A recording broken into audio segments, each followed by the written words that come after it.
Hello दोस्तों, आज मैं आपको मेरे दोस्त के पापा के घर लौटते वक्त घटी एक खौफनाक घटना के बारे में बताने वाला हूँ। आशा करता हूँ आपको हमारी ये कहानी पसंद आए। तो चलिए बढ़ते हैं अपनी कहानी की ओर। मेरे पापा कपड़ों के व्यापारी हैं। उनका कोलकाता में कपड़ों की एक दुकान है। हमारा घर शहर के बाहर था और पापा साइकिल से दुकान के लिए जाते थे। हमारे घर से दुकान के रास्ते में एक खौफनाक जंगल पड़ता है। उस रास्ते में कोई बिजली का बल्ब भी नहीं जलता था। एकदम घना अंधेरा छाया रहता था। दुकान में मेरे पापा की मदद करने के लिए मेरे दादाजी रहते हैं, क्योंकि मेरे पापा मेरे दादाजी के इकलौते बेटे हैं। दादाजी ठीक 9 बजे दुकान से घर आ जाया करते थे, पर पापा को दुकान बंद करके घर आते आते बहुत रात हो जाती थी। मेरे पापा बहुत खुले विचार वाले हैं और हंसमुख स्वभाव वाले इंसान हैं। मैं उनसे हमेशा पूछता था कि पापा, आप रोज़ उस भयानक जंगल से इतनी रात को आते जाते रहते हैं, तो आपको कभी डर नहीं लगता? तो इस पर पापा ने कहा कि नहीं बेटा, क्योंकि मुझे रोज़ उस जंगल से आते जाते रहने की आदत सी हो गई है। मैंने फिर से पापा से पूछा कि पापा, क्या उस जंगल में आपको कभी भूत प्रेत का अनुभव हुआ है? तो इस पर पापा ने मुझे समझाते हुए कहा कि बेटा, इस दुनिया में भूत प्रेत जैसा कुछ नहीं होता है। ये सब हम इंसानों का वहम है और कुछ नहीं। इतना कहने के बाद पापा ने मुझे जाकर सो जाने को कहा, तो मैं अपने कमरे में जाकर सो गया। अगले सुबह पापा और दादाजी दुकान के लिए चले गए।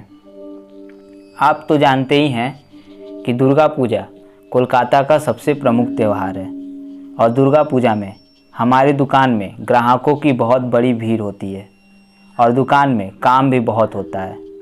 मेरे पापा आम दिनों में दुकान बंद करके रात के 10 साढ़े 10 बजे तक घर आ जाते थे, पर दुर्गा पूजा के समय पापा को दुकान बंद करके घर आते आते रात के 1:30 बज जाते थे। ऐसे ही दुर्गाष्टमी के दिन मेरे पापा और दादाजी दुकान चला रहे थे। तभी मेरे दादाजी की नज़र दुकान की दीवार पर टंगे घड़ी पर गई। घड़ी में 11 बज रहे थे। तो दादाजी ने पापा से कहा कि बेटा, मैं घर जा रहा हूँ, तू भी दुकान बंद कर दे और मेरे साथ ही घर चल। तो पापा ने दादाजी से पूछा कि बापूजी। मेरे पापा मेरे दादाजी को बापूजी कहते थे। आप तो हर रोज़ पहले ही घर चले जाते हैं, पर आज मुझे क्यों इतनी जल्दी घर जाने को कह रहे हैं? तो इस पर मेरे दादाजी ने कहा कि बेटा, आज दुर्गाष्टमी है। आज के दिन ज़्यादा रात तक बाहर रहना ठीक नहीं है। इस पर मेरे पापा ने कहा कि बापूजी, मैं इन सब बातों में नहीं मानता हूँ। आप मेरी चिंता मत कीजिए, आप जाइए, मैं दुकान बंद करके आ जाता हूँ। मेरे दादाजी ने पापा को बहुत समझाया, पर पापा नहीं माने और हार मानकर दादाजी घर चले आए। मेरे पापा फिर दुकान के कामों में व्यस्त हो गए। करीब रात के 1 बजे वे दुकान बंद करके साइकिल से घर के लिए निकल गए। तभी चलते चलते वही जंगल शुरू हो गया था। तभी साइकिल चलाते वक्त पापा को ऐसा महसूस हुआ कि उनके साइकिल के पीछे कोई बैठा हुआ है, क्योंकि पापा को साइकिल चलाते समय बहुत जोर लगाना पड़ रहा था। तभी पापा ने पीछे मुड़कर देखा तो हैरान हो गए। उनके साइकिल के पीछे एक भयानक काली बिल्ली थी। वो बिल्ली पापा को घूर घूर कर देख रही थी।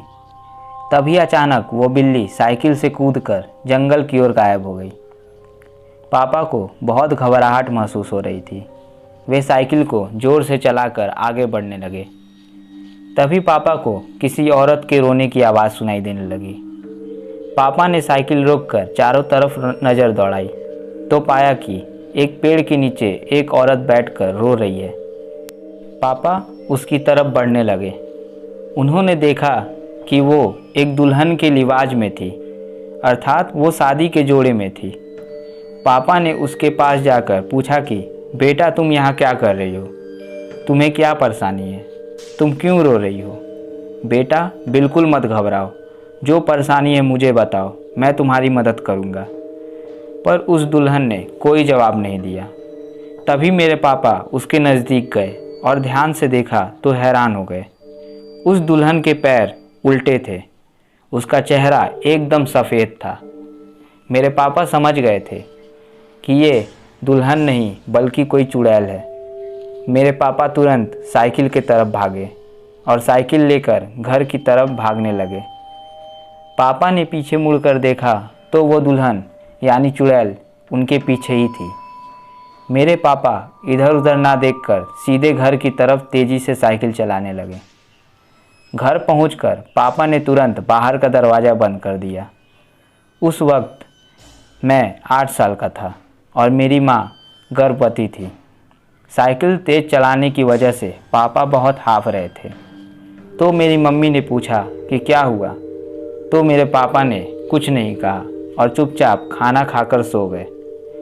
इसके बाद से मेरे घर में अजीबोगरीब घटनाएं होने लगी। जब तब किसी औरत के रोने की तो कभी पायलों के छन छन की आवाज़ें आने लगती। एक दिन मैं और मम्मी छत पर टहल रहे थे तो हमें छत पर किसी औरत की परछाई दिखी। ये देखकर हम बहुत डर गए और हम छत से वापस घर में आ गए। ये हमारा वहम भी हो सकता था। ये बात सोचकर हमने ये बात किसी को भी नहीं बताई। एक दिन एक बहुत ही भयानक घटना घटी। मेरे मम्मी पापा अपने कमरे में सो रहे थे। तभी अचानक से मेरे पापा की नींद खुली। उन्हें फिर से वही रोने की थी। आवाज़ दरवाजे की तरफ से आ रही थी। पापा ने देखा कि वही जंगल वाली औरत यानी चुड़ैल उनके कमरे में थी। चुड़ैल उनकी तरफ ही बढ़ रही थी। ये देखकर पापा बहुत डर जाते हैं और बेहोश हो जाते हैं। अगले दिन जब पापा की नींद खुलती है तो पापा को रात की घटना के कारण वे डर के रोने लगते हैं। उनको रोता देख मम्मी बहुत डर जाती हैं और घर के सभी लोगों को आवाज़ देकर बुलाती हैं। घर के सभी लोग कमरे में आ गए। दादाजी ने पापा से पूछा कि क्या हुआ, तो पापा ने रात की सारी घटना, जंगल वाली घटना और कमरे वाली घटना बताई। मैंने और मम्मी ने भी छत वाली घटना दादाजी को बतलाई। दादाजी ने पापा से कहा कि इसी कारण मैं तुम्हें जल्दी आने को कह रहा था। दादाजी ने तुरंत एक तांत्रिक को फ़ोन करके बुलाया। तांत्रिक हमारे घर आए। उन्होंने दादाजी से कहा कि आपके घर में एक दुल्हन की आत्मा है जो आपकी बहू के गर्भ में पल रहे बच्चे की आत्मा चाहती है। ये सुनकर पापा, मम्मी और दादाजी बहुत डर जाते हैं और उस आत्मा से बचने का उपाय पूछते हैं। तो तांत्रिक ने एक पूजा की बात कही। अगले दिन तांत्रिक ने एक पूजा की। पूजा के समय तांत्रिक ने हमें एक घेरे में ही बैठने को कहा और वहाँ से हमें हिलने को भी मना किया था। हमने ऐसा ही किया। पूजा के समय हमें कभी पायल की आवाज़ तो कभी किसी के रोने की आवाज़ आती, तो कभी वो आत्मा हमें दिखाई देती। पूजा खत्म हो गई और तांत्रिक ने हमारे पूरे घर में गंगाजल का छिड़काव किया और हमें ताबीज़ पहनने को दे दिया। इसके बाद से हमारे साथ ये सभी घटनाएं होना बंद हो गई। इस घटना के बाद पापा रात को जल्दी दुकान बंद करके घर आ जाते हैं और अपने साथ हमेशा ताबीज़ रखते हैं। मेरा एक भाई हुआ है और मेरे भाई होने की खुशी में हम सभी वो घटना भूल गए हैं, पर पापा को आज भी वो घटना याद आती है और वो घटना याद करके वो बहुत डर जाते हैं। तो दोस्तों, ये थी मेरे दोस्त के पापा के साथ घटी एक खौफनाक घटना। अगर आपको ये कहानी पसंद आई हो तो हमारे वीडियो को सब्सक्राइब कर बेल आइकन को क्लिक करना ना भूलें। धन्यवाद।